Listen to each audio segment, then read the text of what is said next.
Let's talk about the connection between money and food, and how quickly we can lose our money on food if we're not careful, and how much we can save if we're careful with how we buy our food. So let's say I want to go to McDonald's. Here in Costa Rica, McDonald's is about an hour and a half away. It's a luxury for me. If I went alone, it cost me one of these. Gas, everything included. My wife, my 2 kids, and I go, it's costing me 2 of these. Just to go to McDonald's, it's costing me 2 of these. This is 10,000 Costa Rican colones, 20 US dollars. But that's what it's gonna cost to go to McDonald's for a family of 4 pretty much these days, about 40 bucks. You know, it might be 30, might be 35, depending on who's eating what. But you're blowing 40 bucks at fast food. So let's say we wanna go to like the equivalent of Applebee's here in Costa Rica. Bam, another one, gone. Gone, it's just gone. Now I've lost 60 bucks on one meal, one single meal. Or let's say I've got a son, he's about to turn 19, and he wants to get Uber Eats. That's like 1.5 of these just for one meal, and he's barely filling himself up. You know how fast this money goes if you're eating even just fast food these days? Or you go to Trader Joe's or whatever and you buy pre-cooked meals. You're spending stacks and stacks and stacks of your money on things that you don't need to be spending it on. So what I do for my son and for my family is I go to my butcher and I purchase meat. And I purchase for $70 today. I got 10 pork chops, bone in, 3 kilos of skinless, boneless chicken breasts, 2 kilos of thighs and legs, about 5 economy steaks. They're not that great, but he'll be perfectly happy with them. And a kilo of wings for 70 bucks. Just 3 of these. That's one trip to a mediocre restaurant. All of this. And now I'm going to butcher this, cut it up, and show you how to preserve it so you can put it and have 2 weeks worth of meat in your fridge. Even if you're single, you're cooking for one person or 100 people. You can pull out 1 at a time, you can pull out 10 at a time, you can pull out 5 at a time, and this will save you a ton of money. Trust me. I'm not going to spend a lot of time on the breaking down of chicken. As you can see, you just cut right down the bone there. You find the joint, cut the bone, separate it out. Here, you're just cutting down the middle. I'm saving all of these scraps here to make chicken stock, to make soup. We'll make soup out of that. You can do whatever you want with it. It's also good for the dogs, as long as there's no bone in there. Then we bag it up, and I'm going to put it frozen individually in bags. I have different size bags, bigger bags for those big pieces, smaller bags. These are essentially just sandwich bags, old school sandwich bags, plastic sandwich bags. I'm going to lay this out on trays in my freezer so that they can freeze. If you're like me and you work late or you work long hours and you're going to go home and you're like, crap, there's no food and I don't want to go to the grocery store, this is a good way to make sure there's always something there. You know, have some buns, have some chickens.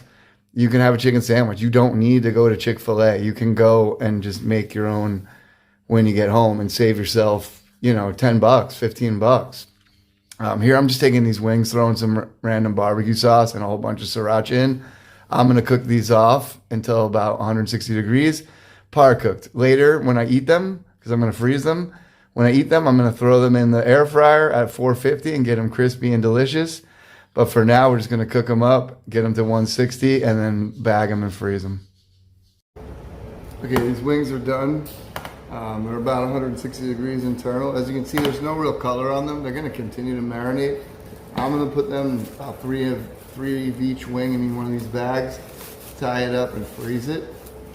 And then when I want to eat them, they're already done, so they're good. I'll take the bag out, defrost it, put it on air fry in my toaster oven, and then they'll be crispy and delicious. You just need to hit them at like 425, 450 degrees. This took like half an hour maybe to get to internal 160. But now they're ready, and you just pull them out, defrost them, and throw them in, and they're a good snack, and they're a good meal too, actually. So these are great to have, and I do this a lot. And I can send these frozen with my son to college. If your kids go to college far away, mine's only 3 hours away, so he's going back to school this weekend, so that's why I have all this meat. And I'm going to show you what we have and how we pack it so that you can see how it all works out. And as you can see, these wings look pretty good. You throw them in the air fryer, heat them up, get them crispy skin. They're going to be real nice. Okay, let's take a walk over to the fridge for a second. And you'll see this is my freezer. And I have everything laid out for a reason. I want it to freeze individually first. And then we're going to bag them up into Ziploc bags. But if I don't freeze it like this, it's just going to freeze in a clump. This is how you freeze. This is how you make it work. If you want to be able to pull out 1 chicken breast, 5 chicken breasts, depending on how many people you need to cook for. But you can prep all of this and then just take out what you need for that day. So I want 2 pork chops today and a chicken breast, then I just pull that out. If you don't freeze it like this, you have to pull out all 10 pork chops because they're frozen together, or all, 20 pieces of chicken to defrost them. So you want to make sure you freeze them in a manner that they won't all be clumped together in one big ball. Okay, let's finish up this video real quick. Hopefully my dogs will cooperate and they won't bark. Oh man, I think they're about to bark. No, we're all right. So let's finish up this video and show you what we got for $70. Honestly, I'd rather have gotten it for $50, but I know my butcher, I know my sources, I know it's fresh, I know it's good. But price of things is going up. Here in Costa Rica, everywhere in the world, we're paying more for things. So the little things you do can help you save money and give you a little bit of money to do something else other than, live hand to mouth maybe a little bit. This is not a bad haul for 70 bucks. Let's take a look and break it down and look at what we got here and see how many meals we got and how much food we got and how much we really have here for $70, and if we saved any money at all. Maybe we're still paying $10 a meal here. Let's take a look. So we're gonna look at the wings first because I cooked those. I got 3 bags. 1 kilo of wings is only about 9 3-piece wings, including the wing tip. So that's 3 bags of wings. Those are gonna be mine for snacking anyway. No big deal. That's kind of a treat anyway. So I got thighs. These are thighs and legs. We've got 1, 2, 3, 4 of those.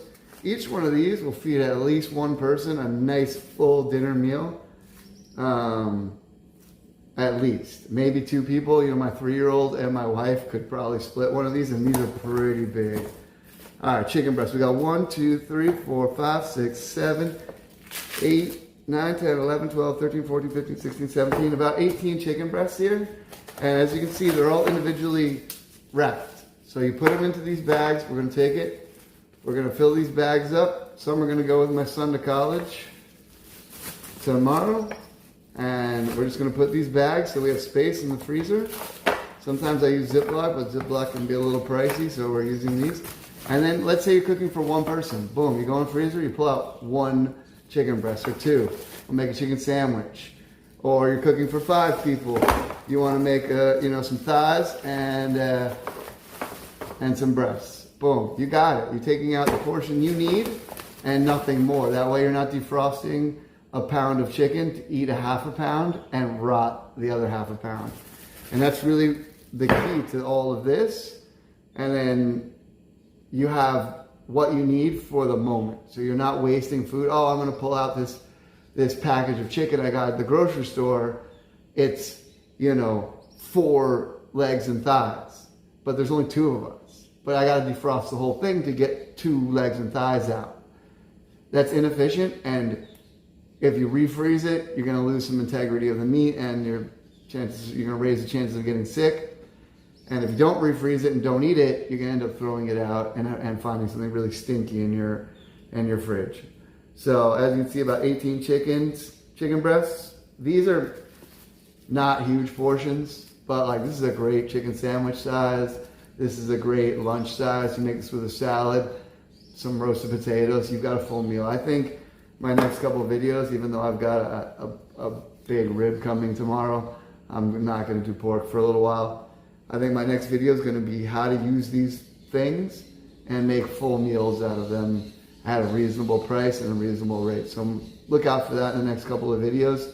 Will be me cooking with these items and showing you how to make an actual meal for your family, for yourself, for anyone that you would be cooking for. So let's look and see how many pork chops I got. I got 1, 2, 3, 4, 5, 6, 7, 8, 9, 10. It's 10 pork chops, and I got 5 steaks. So, I mean, we're looking at 10, 15, 18, that's 32, 33. We're almost at 40 meals for $70. That's still $2 a meal on your protein, almost, and that's pretty high. But that beats spending 15, 20 bucks on fast food or Uber Eats.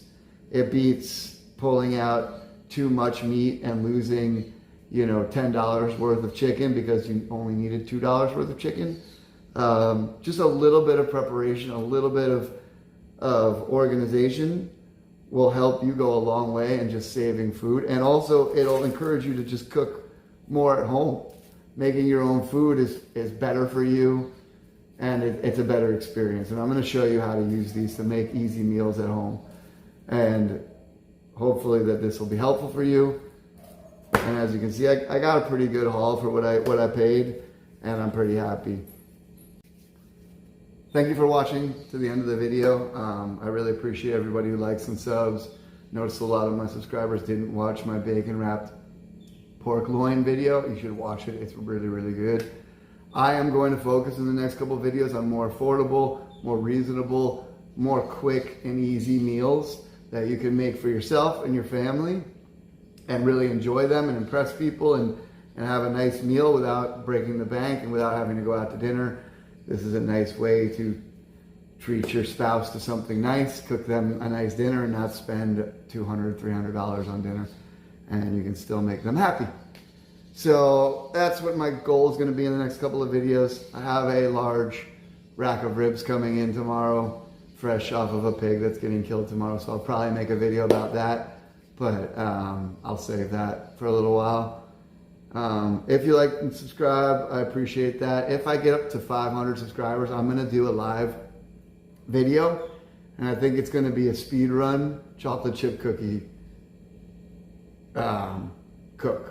Basically, I'll set a timer, put all of my ingredients away, including the butter in the fridge, and see how long start to finish it takes me to get everything out, get all of the ingredients out, get them mixed, get them in the oven, and get to the point of eating chocolate chip cookies. I believe I can do it in less than 30 minutes from starting the recipe to eating cookies. I think maybe I can break the 20-minute mark. So if we can get up to 500 subscribers, I'm going for the speed run on the cookies. So that's also to inspire you to make your own chocolate chip cookies because they're super easy. Just do it. I promise you, do it once. I have chocolate chip cookie dough in my fridge right now, and I never don't.